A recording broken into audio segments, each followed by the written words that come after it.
Okay, welcome to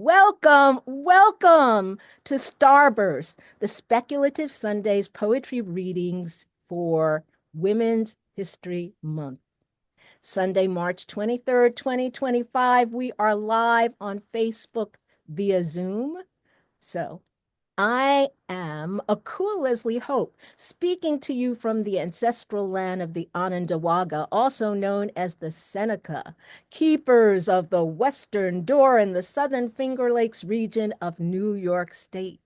I pay homage to the Seneca, past, present, and future, as I do to my own ancestors, by whose grace I exist and am sustained. The series is made possible in part by the Artist Development Grant Program administered by the Arts Council of the Southern Finger Lakes and funded by the Community Foundation of Elmira, Corning, and the Finger Lakes Incorporated. It was later funded in part by poets and writers with public funds from the New York State Council on the Arts with the support of the New York State Legislature.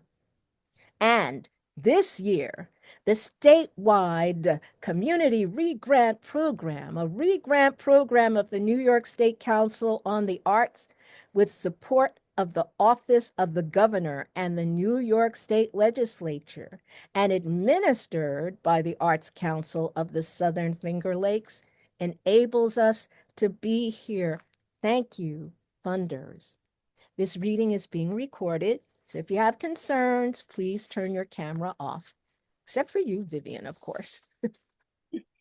Let me tell you a bit about the series. We were inaugurated in September 2020, and it exists to remediate the absence of presentations of speculative poetry by its living creators.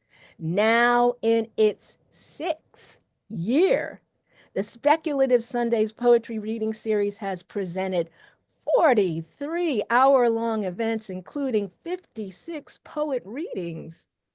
Speculative poetry, ancient of days, older than the flood, the poetry of possibilities, centers the imagined as real. The first recorded human literature was speculative verse. Gilgamesh, the Ramayana, the Mahabharata, the Iliad and Odyssey, Beowulf are ancient examples. Speculative poetry includes alternate history, astropoetry, cryptids, cyberpunk, dystopian, fabulism, fairytales, fantasy, folklore, futurism, horror, magic, monsters, mythology, occult, paranormal, robot science, fiction, shifter, slipstream, solar funk, space opera, superhero, supernatural. Oh, sword and sorcery, sword and soul, steampunk, time travel, post-apocalyptic, and weird. It takes all poetic forms plus one of its own called scifaiku. From nursery rhymes to Edgar Allan Poe's The Raven, from Puff the Magic Dragon to Zombie Jamboree, we've all recited and sung speculative poetry. The series recordings are available online, and there's also a YouTube channel. Let me introduce this evening's reader, who I was delighted to meet in a call for Nambono and fell in love with her work. Vivian Faith Prescott was born and raised on the island of Ketchikanok, Wrangell, Alaska, in the Alexander Archipelago. She lives and writes in Lingit Annie at Mickey's Fish Camp. She's a member of the Pacific Sami Servi and a founding member of Community Roots, the first LGBTQIA group on the island. She's the author of 13 books, including poetry, short stories, and a food war. She's retired from hosting the award-winning Planet Alaska Facebook page and Planet Alaska column appearing in Juno Empire. She currently mentors writers through two Alaskan writers groups, Blue Canoe Writers and the Drumlin Poets. Welcome, Vivian. Well, thank you. Thank you, everybody, for attending. We're celebrating Women's History Month, so you'll notice a bit of a theme in my poems.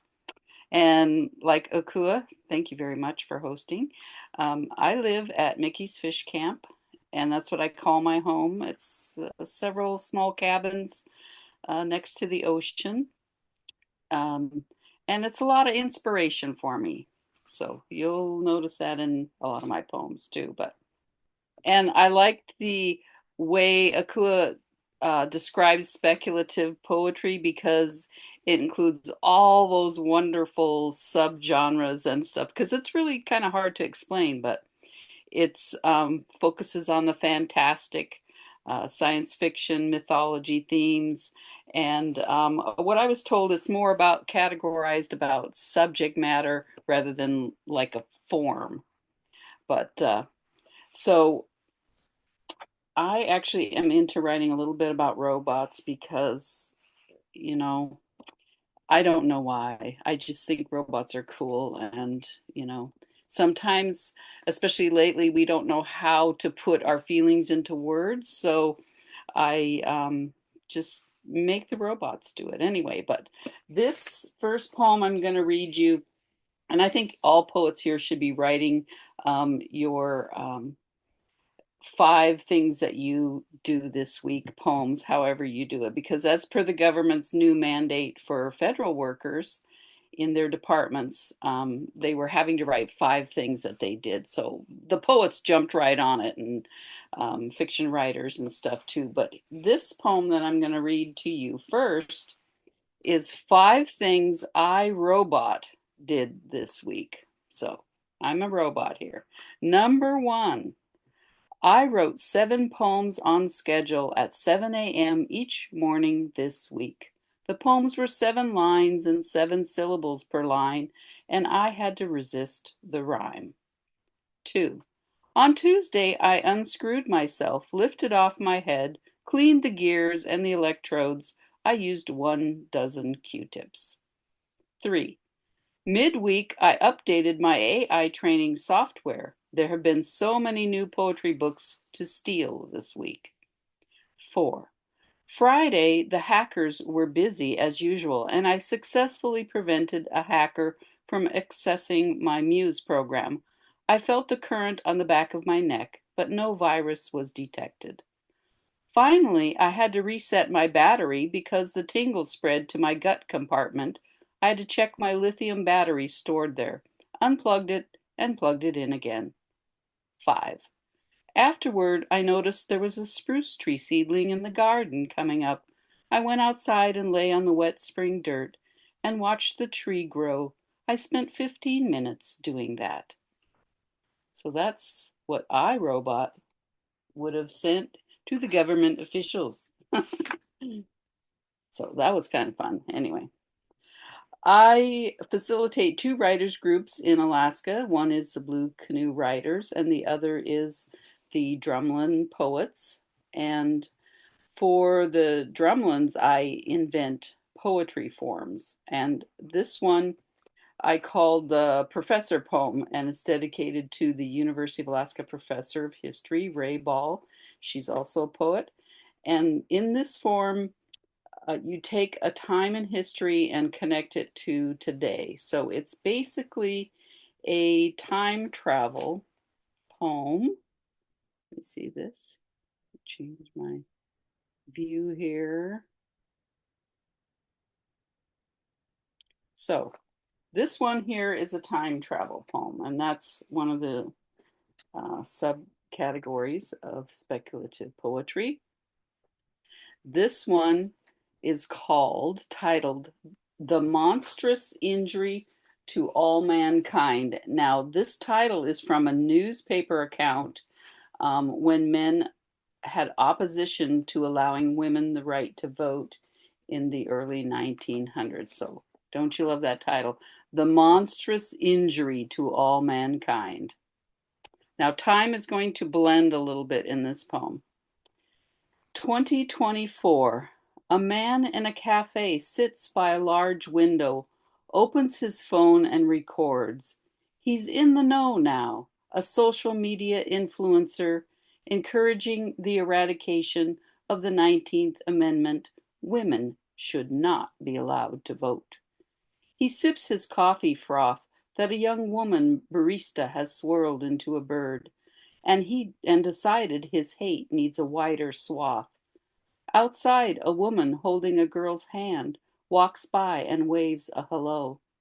The woman walking down the street, she could be a silent sentinel. Those women who 100 years backward in time are holding a sign with an urgency unquelled in front of Woodrow Wilson's White House with a fire that won't douse. The woman lined up and stood, saying nothing, silent, until dragged away at the end of the day off to the jails. They did not prevail, but were choked with fright by jailers' hands throughout the night. 30 women, heads smashed into iron beds, boot kicked and fist pounded and left for dead. The men in the newspapers called the women insults to our country. Our power they felt, but could not name except for nasty mad women, lying, laughing, the meanest, the most horrible. Oh, wait, those names were slung in this year, to 2024, not 1917. In 1917, we were ludicrous, dull, and insane, the news blared. But the women back then knew the men were scared because the men slew at them, that women were uninteresting and emotional, unable to make serious decisions, and they avowed, let's never give in to the nagging, iron-jawed angels. Today, the man in the cafe laughs at the screen, recording live, urging on his virtual crowd.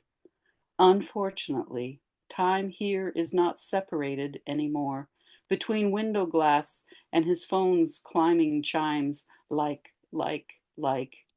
And this woman and her girl child hurry off down the sidewalk to anywhere to march, to write letters, and to open her social media to see the man's face, to watch him declare that she will never, ever be fit to share the man's same space. So that's got a little bit of history in there with the silent sentinels. And that Yahoo who did, I watched the video on TikTok where he was saying we got to get rid of the amendment that made it legal for women to vote. Anyway, so then we have a poem that is dedicated to Eva Salidas, who was an Alaskan poet who died of cancer a few years ago, and she left a legacy of beautiful poetry and prose and a ton of scientific information on orcas. Now, speculative poetry is a perfect way for me to imagine myself in a different form. I have been writing a lot of creature persona poems lately, so much that I have probably a chapbook's worth, and eventually I'll probably have a whole collection. But in this poem, I'm considering all the different creatures I'd love to shape shift into. And it's called, the title is You Once Laughed at the Marine Biologist Poet, for Eva Salidas. Why can't you just be a human with a heart thrum and paper thin skin? Why do you shuffle around with this armful of myths like sticks of spruce to the woodshed? It's as if you believe in this spirited undersong that some creatures among us once flew or once crawled into the sea, rising for breath. Is this why you want to have a wolf snout or maybe crab claws? Good God, you've even imagined yourself as a bristletail bug, creeping in and out of your seawall. You can't hide from your human legs, those stubby toes, the scar down your belly, the hair on your head you twist and pull. But now you insist on talking story about a hippo who walked into the sea to become an orca. How else can you explain your skin now slick to touch, how your feet keep webbing, and your trickle of tears can be found in the sea spray? It's as if you're saving these uprisings for when winter settles into your skull, and you risk it all to tell the poets, this is how we get to dream of ourselves, walking the shoreline, our winged canopy stretched above our heads, under wing feeding, foot stirring and stabbing at prey. Don't you, especially you, want this to be a great blue heron? And that's because Eva did do a talk where she explained the origins of an orca, the killer whales that she studied. And I kind of chuckled at her because that's the first time I ever heard they were maybe hippos crawling out. So I actually laughed at her. So I think she forgives me in the afterlife because I do dedicate that poem to her. Now, speculative poetry is a technique, I think, to be able to speak a truth that you might not have been able to otherwise. That's why it takes on its own magic if you can be really kind of out there and creative. And I've been writing about debilitating anxiety. So poetry is allowing me to speak that truth about this type of anxiety, but also use humor and facetiousness to do that. So in this poem, we're going to do a bit of space travel because everybody loves space travel, right? I was so happy when the astronauts got back and then the dolphins greeted them. Wasn't that wonderful? There'll probably be lots of poems about that. So this one is called Might As Well Be a Coffee Shop on the Moon. No coffee for the fretful. Latte, cappuccino, frappuccino, frappe, venti, grande. No clue. One shot or two. Coffee is a stimulant, not small comforts. Just don't ask me questions. I'll freeze. Because I'm lost in the jargon. Macchiato, cold brew, steamed milk, milk foam. People know things I don't know. The coffee shop is an atmosphere I can't breathe in, and it's like I'm walking in there with my astronaut helmet on and my mic is muted. But they say coffee shops are designed to be comforting and relaxed with the background music, a sea of tranquility, except for those of us who avoid coffee shops. Don't try to convince me there's glee in social interactions designed to boost your mood and how the act of ordering and interacting with the barista makes a connection. There's a sense of belonging. It's your well being. No, it's a quadrinkle upto frap, 48 espresso shots, mocha drizzle, caramel drizzle, white mocha hazelnut, and coconut milk. So it's best to avoid it all. Even the small modules on the side of the road, they're everywhere, those little invaders. I can't bring myself to drive up for a translunar injection and order a venti vanilla bean frap with 3 scoops of extra vanilla bean, 1 scoop of Java chips, 1 pump mocha, 1 pump peppermint with half whole milk, half heavy cream, blended extra whipped cream and mocha drizzle in the cup on whipped cream. Nope, not even for mission command, not even for all mankind. So that's how I feel about the language at the coffee shops. It might as well be on the moon.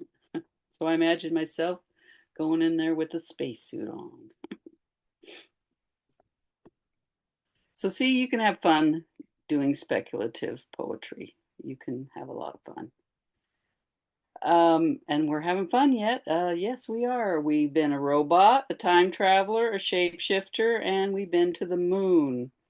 And so this next poem, and You can't have speculative poetry reading without a poem with a dystopian feeling. What is dystopia, you might ask? Dystopia is a literary device and genre used by writers to present a vision of the future that challenges readers to reflect on the current social and political environments in which they live. Dystopian literature often portrays society in a cataclysmic decline, resulting from environmental ruin, control through technology, government oppression of individual freedom and expression. So, I thought I was writing kind of dystopian stuff, and then suddenly it's not all dystopian. So, all these dystopian writers are saying, wait a minute, I wrote that novel 10 years ago and now it's true. So, anyway, this poem is called, it's a bop. So, let me tell you a little bit about a bop. A bop form was invented by Alpha Michael Weaver and at a workshop, and it's a six lines in the first stanza, 8 lines in the second stanza, and then 6 lines in the third. And it uses a refrain, which is a repeated line. And the first stanza states a problem, second stanza expounds on the problem, and the third stanza either solves or does not solve the problem. And I find I love the bop because when I get a real deep feeling about something but don't know how to put it in words, once you get going, there's room to play in the poem, especially with language and sounds. So it tends to have a real, some kind of rhythm. And so this one is a bop, and it's called Dystopia 2025. On the website for Being a Human, the resources are colorless. They've updated our website, and some links to reality have changed. The University of Everywhere states page not found, and apologize for dreading the dead, erasing our names, the color of skin, for ripping the rainbow from the sky overhead. The American dream is hereby revoked. The future has somehow come now, has fallen through cracks into our laps, simply slipped beneath the back door like poisonous orange smoke. What fears have lit up their dreams, because all is not what it seems. They want us to think we're all dangerous, threats, immoral, unlawful, and corrosive, lest our dreams be explosive. They don't want to imagine a world that's round and teeming with life, or they'll choke. The American dream is hereby revoked. The Prez casts his executive spell while the heads of all agencies spin in the night. They comply with the vision of this version, ordered to sharpen pale skin crayons, set the chalkboard up in front of the classes. The erasure has been shaken. The dust of our horrors are everywhere. The red ink is reloaded, and for all our safety, this poem is coded. The American dream is hereby revoked. Yeah, I am writing in code just in case. You never know. Somebody got arrested by ICE recently because they had bad things to say about a certain person on their phone.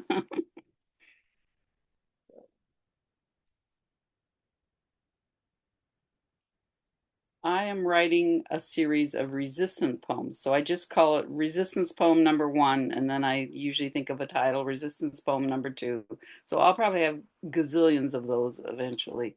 But this one is magic realism, which is my favorite way to write poetry. Put simply, magic realism blurs the line between fantasy and reality, contrasting a largely normal daily reality or setting with something strange, seemingly impossible details and scenarios. In these ways, it expresses how much of a daily life is seen or mysterious. But I love magic realism in my poems.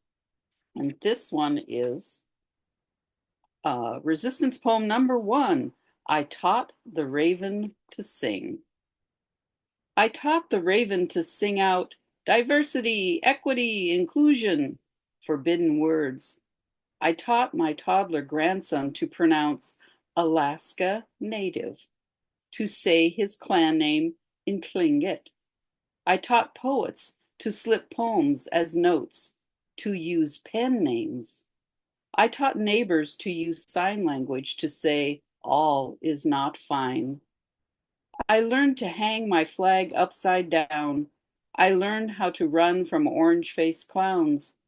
I learned how to submit a poem into a website's tattle box.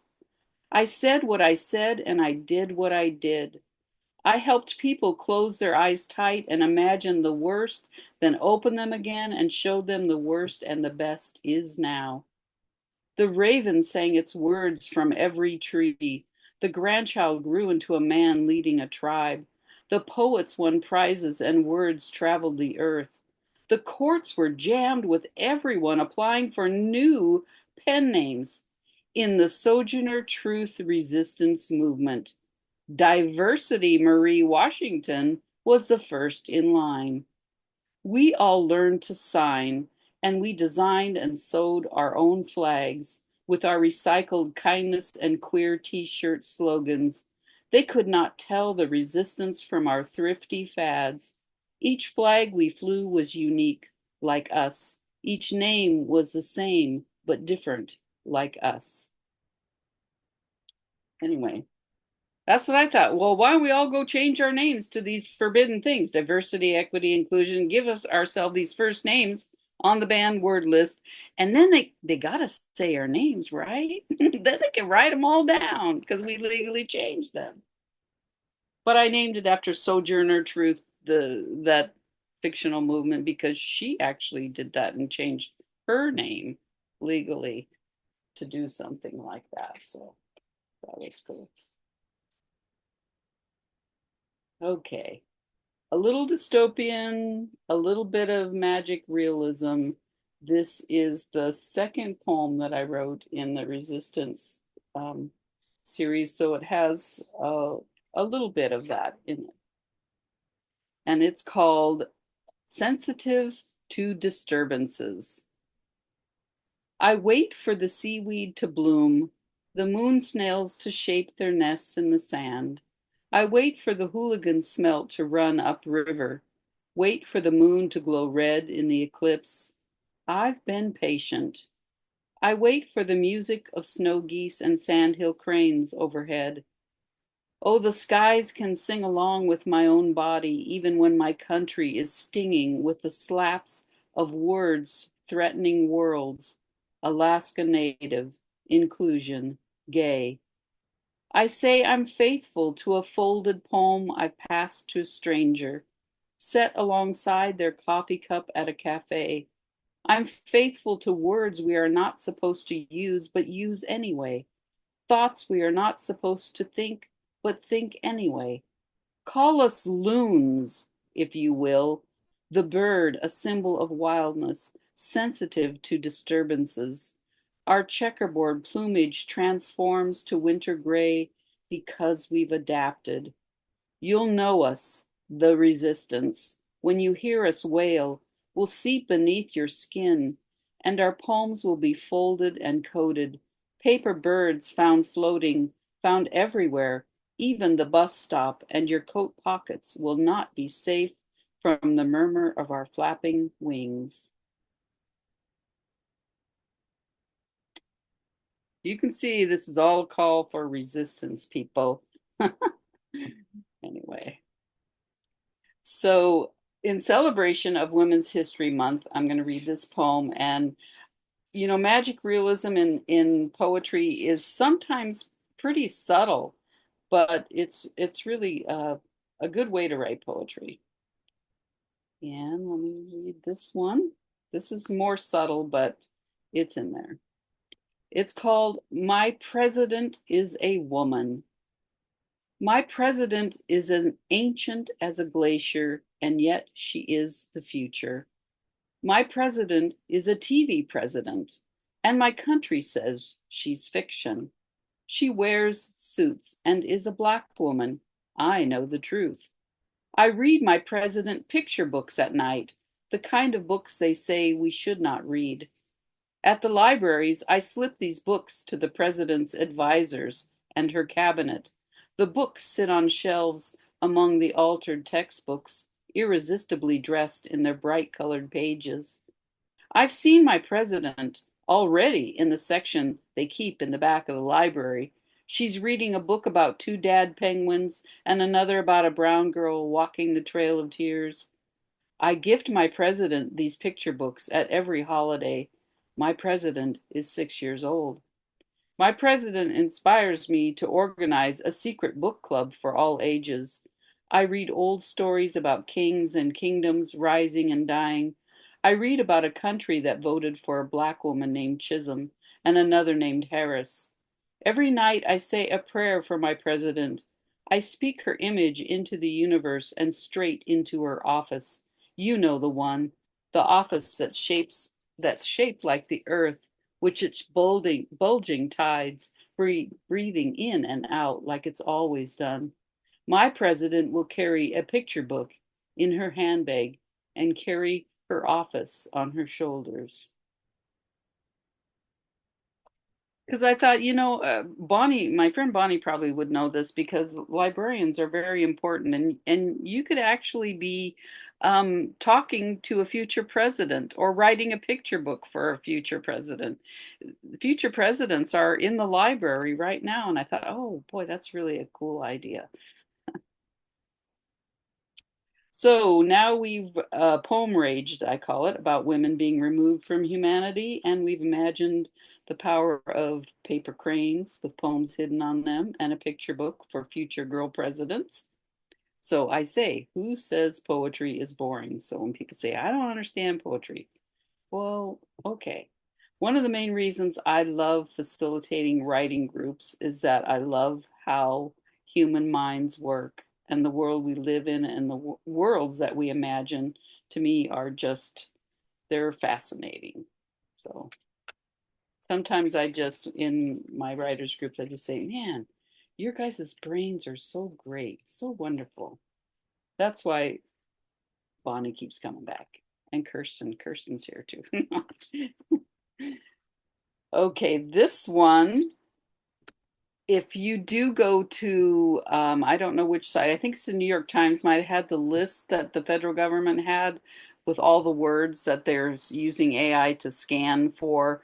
Um, so they're checking your emails, meeting notes, scientific documents, everything, and the word list is incredible. So there was a prompt that I did for the two groups that I have of taking a word from the list or making your own word list. And the words aren't necessarily poetic, but how do you make that word into a poem? And so this is I took the word woman because, believe it or not, woman is on the list, the banned word list. So I decided I would make a poem called Woman, a banned word poem. Women at the end of the world are lit lanterns in the dark, bright as the evening primrose. Women at the end of the world are bleeding in ink, tattooing their soon to be erased data on their wrists. Women can't write their gender on applications, on IDs, on lists, mention women on grants, university admissions, home loans. No one can study her, base their findings on her.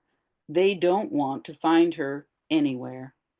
There are words now that'll get you fined or misaligned, even imprison your mind, get you catcalled out of their offices of their power. Women's studies, women's issues, women's healthcare, women's bodies, especially our bodies, banned by the phallic fans. So instead, we're writing lavender, cedar, peony, replacing the banned word women with blackberry, alder, clover. Words that pop on paper only because this women plant naming custom is skewing with their syntax. Suddenly, there she is, her roots spreading inside their sick soil, leafing, budding, blossoming. You can't get her petal scent off your skin.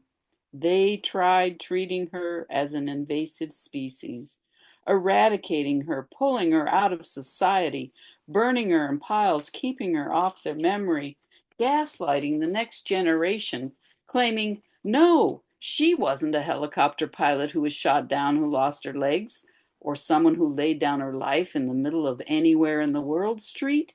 She was never in the voting booth, nor did she ever invent the tech behind Wi-Fi or GPS, nor did she ever drive a car. Well, I tell you what, when AI is conducting searches for women, I think we, it thinks we've all become gardeners and we're only packets of seeds. So let's just fill in the blanks for them. Sometimes we're a bittersweet and sometimes a snake root or a snapdragon, but we're also a forget me not. They bloom wild on the sides of the roads and up the hillsides.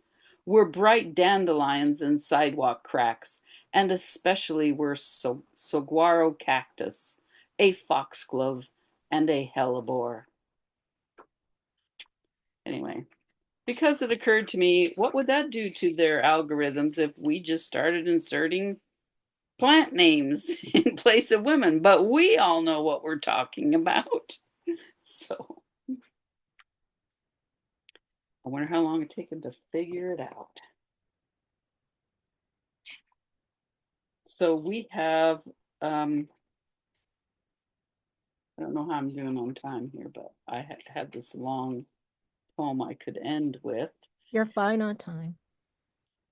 This is, I guess, what you would call a ballad, this poem. And it's a poem where we get to imagine ourselves as 50-foot women, because shouldn't a speculative starburst poetry have a 50-foot woman?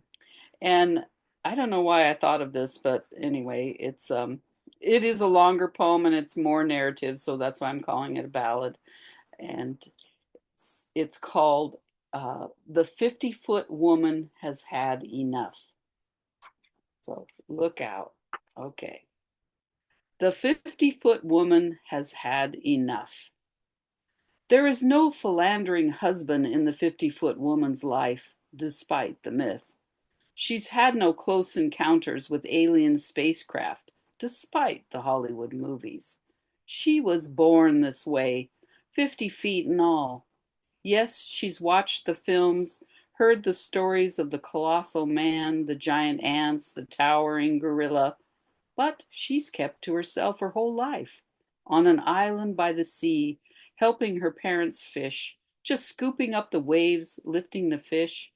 She's had many fond memories, she and the sea lions eating octopus, flinging them up in the air, then slurping them down like noodles.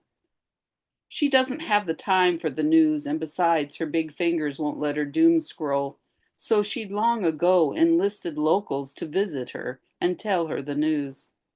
Lately, she'd been informed how the new government wants everyone to forget she ever existed. They're removing her mention from research studies, from school curriculum, from novels and stories. Even her photos on Instagram are banned. Lately, she understood the urge to rip electrical lines from the light poles and climb some kind of phallic tower to rage and rage. She wants to crush buildings, smash bridges. So she decided enough was enough. And she signed up to be the local high school's close-up group chaperone, that club that teaches youth how government works in the U.S. Capitol. She'd never been far from her island. She's taken the container ship. So she took the container ship back to Seattle and has hopped on top of the train, traveling to meet her close-up teen group. While on the train, she was surprised when others, like her, a couple of 50-foot women she didn't even know existed, ran beside the train and she helped them on board. Turns out, across the country, 50-foot women are leaping over rivers, climbing mountain ranges, and riding atop semis and trains, skipping across prairie grass and running marathons across the country, all to get to Washington, D.C. Of course, word has gotten out to the powers that 50-foot women are coming. In their fear, the powers have readied their drones and their fists are wrapped around nukes. Even the drunk, tattooed military leader is bullhorn blaring warnings about women and anyone who identifies as a woman. The close up teens are waiting for her to meet up with them in DC, and they don't know what to do. But a teen with an influencer status says, I have an idea. And that they, them, pink haired teen gathered teachers and school children from area schools, veterans from VA hospitals. The clinics rushed ambulances and veterans to the site. The old folks from their old folks' homes are driven in van loads there. The doctors and nurses in their hospital coats and scrubs arrive. Even a senator or congressman or two showed up. And the camo faced National Guard shows up. Scientists and college students arrive, and by the time the 50-foot women all walked and some rolled in, arm in arm like a rainbow of all shapes and colors and abilities, into view of the White House. They are Lilliputting with citizens' decorations, citizens riding on their feet, having scaled their legs and arms, now tap dancing on their shoulders, hanging onto their hair, leaning out from the 50-foot women's pockets. The line of 50-foot women are followed by yellow buses, Meals on Wheels vans, the U.S. Postal Service trucks, ambulances, fire trucks, and wheelchairs and scooters. All the while, the president watches from his dining room, boasting he's unafraid, but with his finger hovering over the button, yes, that button, which is really a switch, bright as a red stripe on a U.S. flag. The close-up student group has prepared, though. In the chaos, rules are brushed aside, and the teens wander about the White House halls, finding the president, and apply their best praise him tactic. The tactic the whole world knows, and dictators have especially perfected by now. Praise him, praise him. And they slathered it on, ketchup thick, those teens who led that teeny tiny man away to save the 50-foot women and all their fellow citizens. And the not so secret service did not stop the teens. They led the incredible shrinking president and his shrinking powers away to an undisclosed location that no one, not even today, will ever find. Okay. So that's my crazy speculative poems I have for you for Women's History Month. So I hope you enjoyed them. I don't know how I'm doing on time, but You're great on time. If you wanted to read one more, there's time for one more. I do have one I could read for. It's kind of, I guess, an oracle poem, so a little bit of magic. And it's kind of a call to poets, so or writers. It's called Oracle. You are a soothsayer in the new religion, a believer in the magic sphere of your notebook. You are versed in the arts, one who craves splashing blue ink and verses, a diviner awakening the serene into sharpened brain waves. You push the ordinary into a new creation, calling them come hither and float them across the page. Rocks ringed in quartz, a branch of cedar roots resembling an old woman. You chant and divine the fullness of this coastal life with instruments of scribble, blended with both cursive and print, walking words beside enchanted song. Oh, sing that enchanted song now, perform your own wonders, and read that poem out loud. Poet, transform yourself into a humpback whale or the devil's club thicket draping the ravine. Anyway, Wow, bravo. Thank you so much. That was, oh, let me change this. That was so incredible and wonderful. Thank you, Vivian. Uh, I love the journey you took us on, and there's so much I'd love to read again or hear again, and you gave me some new ideas. I was struck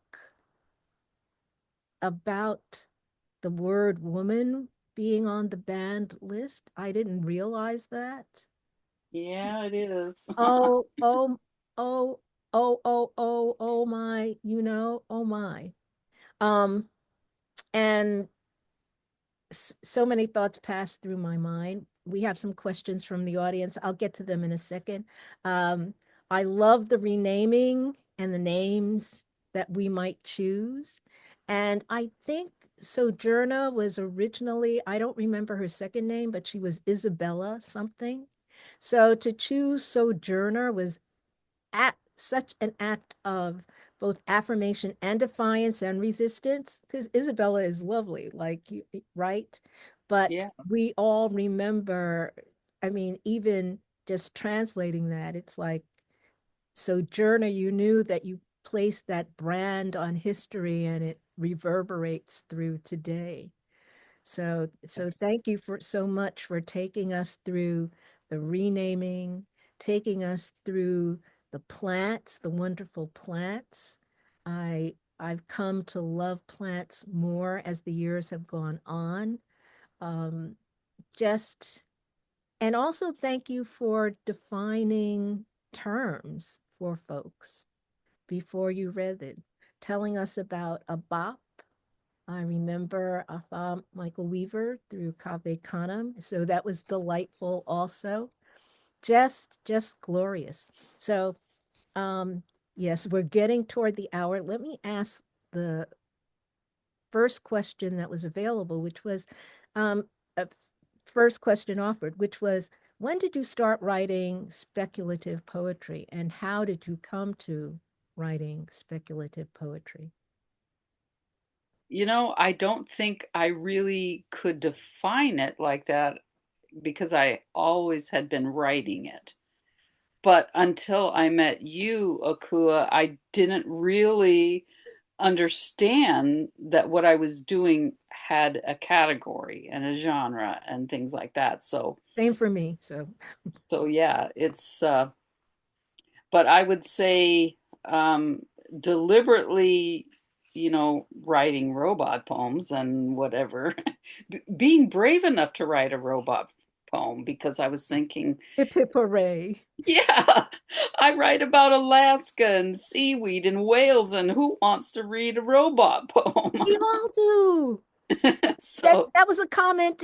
There was a comment in the chat and was like, "Yay, robot poems!" So so I think, it's been about probably since I started working more with the Blue Canoe writers, and because I share with them, they see my raw poems, the first one. So when we have a prompt, sometimes I will, go in the direction of magic realism, and I am at a safe place where I can share these first poems with this group of writers. So that's given me a little bit more courage and I'm surprised to hear you talk about courage when I met your work. So now it's almost 5 years ago. I mean, not a forever ago, but a hunk of time.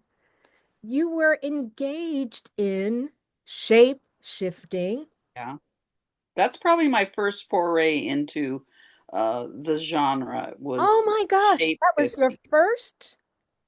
Uh, Well, no, I'm doing that type of poem, shape okay, shifting poems first. right. So it's probably been over 10 years Hmm. since I've been doing that when I imagine myself, you know.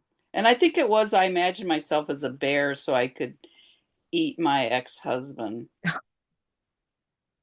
That is fabulous. I Because, love it that. might not be legal to do that, but you could in a poem. Oh my good. Because I was going to ask, how do you decide what to write about? Sometimes the feelings come first, or, I want to write about something. that has a real, that's either happened to me or happening in the country or happening in Alaska, but don't necessarily want to put me as the centering myself, but then I become something else, so I can then center myself through that through and your look at agent, it that way. Yeah, you, step into someone else's claws your or shell. persona. Yes, yes. It's so synchronous for you to say this because I was thinking more about the shape shifting, the animal persona, having watched this surge of other media, this cartoon about weirfolk and a whole world full of weirfolk. And, you know, I'm an older person. I was just like, ah, where have you been all my life? Yes, this is so exciting. Because I was very attracted to the idea of the werewolf. What your work introduced me to were occupying the sea life. Is that, is your interest in sea life shape shifting a function of where you live? Do you want to talk about where you live as an influence on your writing? It definitely has an influence, because I can see seals go by every day, and Mm, I'm sitting writing, and things like that, and then the whales and the the sea whale, lions and stuff like that. So it's all, and the fish too. the Yes, salmon. I have a whole manuscript coming out. It's going to be a book next year, and it's well, it's magic realism, but it's salmon and salmon woman. Whoa. It'll I, be a whole collection. I've I been writing so fish poems for a long time. I look forward to that. Is that already named and with a publisher? Yes, Torrey House Press, believe it or not, from Utah, is going to publish it, and they have done Linda Hogan's collection, and they rarely do poetry, but for some reason they wanted my salmon manuscript, Congratulations. and it's going to be The Divination of Salmon is the title. What a fabulous title. What an incredible, it's exciting already. Oh, that's so marvelous. Hmm. Um, I asked this question a different way. I'm going to ask it this way. So, what motivates you to write? Well, I can't not write. I have to write something usually every day, but not always because obviously and when the berries are out and I got to pick berries every day, Mm, I'm busy doing that or fishing and things like that. But I think just being alive motivates me. I want to live on after I'm gone, and so I used to just write for my children, to write poems and things so that someday they could open a book, our grandchildren, and say, "Oh, this was my grandmother, or this was my mother," and mm. read that. But I think that's expanded a little bit more. But still, I pretty much think of um, I want people to know me and what's in my head, and and to say things, and I guess poetry is a good way to do that. I agree It's wholeheartedly. fun. It's a lot of fun. So, every morning I usually write something, and it doesn't always come. And some of the poems are really messy, and I'm allowing myself to be really messy and really horrible, but hey, eventually it might be a poem. If you keep using the muscle, then whenever the particular moment strikes, you're already primed and ready to go. I adored your list poems. Do you, in particular, My President? Um, and you talked about bop. Are there other forms that you are attracted to? Um, well, I do love the list poem when I figured out that you could actually be creative with the list. That Mhm. was really fun. And I do like the bop, and that's one I think that I really kind of fallen in love with. And but other than that, I'm not really too. Most of my stuff is free verse, and although I think our group was learning about sestets and Mm. other forms, but the Blue Canoe. But the other group I have, the Drumlin Poets, we just write poetry, and it started from a class I taught for uh, 49 writers, which is an Alaskan um, writers association, and I had taught beginning and emerging poetry, and the poets still wanted to continue with me. Mhm. So we're just a very small group. So I started inventing forms. That's why I asked. Thank you. So I invent the schedule is I give them a form one week, and then the following week we do what's called a word stitch, and so we end up with a word list where we make a poem from that. So we alternate, but I was doing forms from Writer's Digest has a real good list of about 168 forms Mhm. on there, so you can go online. So I was using those, but I started adapting them to us, and then I decided to invent a poem form Mhm. that was influenced by each of the poets that were in the group. So that's how Professor Ball got the historical time travel poem there. But we have an engineer's poem, and an artist, a mural poem, from the artists in our group. So I just kind of invent these forms and That is give it a name. fabulous. But some of them are real hard. They don't necessarily work very well, but I think a majority of them do. Oh my gosh. That's amazing.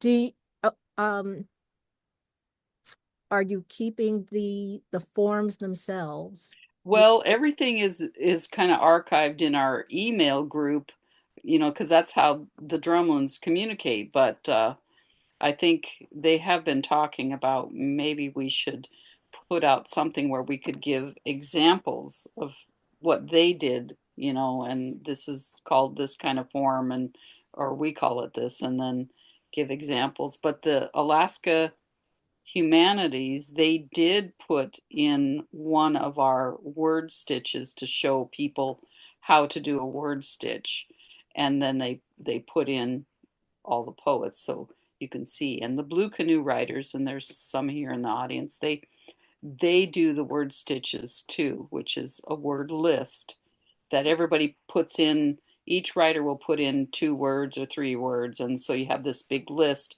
And then the next week they come with either a story or a nonfiction or a poem that will you get a gold star that we don't really award. We just pat each other on the back for using every single word. Ooh, And sure enough, there will be a writer who puts in a word that we're all moaning about, like, oh no, we got to use whatever. prestidigitation or something. Yeah. Yeah. And, but it turns out really good. And Kirsten Christensen, the poet, she's the one that named it, I think, the word stitch. But I don't really know the origins of doing that, but it works really well for writers groups. Thank you. Thank you. Thank you, Vivian, Faith, Prescott, and everyone who was here to hear her wonderful words. Thank you for joining us for Starburst for Women's History Month. I feel inspired, informed, excited. I can't wait until the divination of salmon is, did I say that correctly? Hmm. That sounds marvelous. I hope you'll keep us informed so we can spread the word. I'm going to wish you all peace and strength and insight in these challenging times, and hope that you can join us next week when we'll be presenting poet Mary Terzillo. And until then, thank you, Vivian, thank you, everyone, and good night and peace.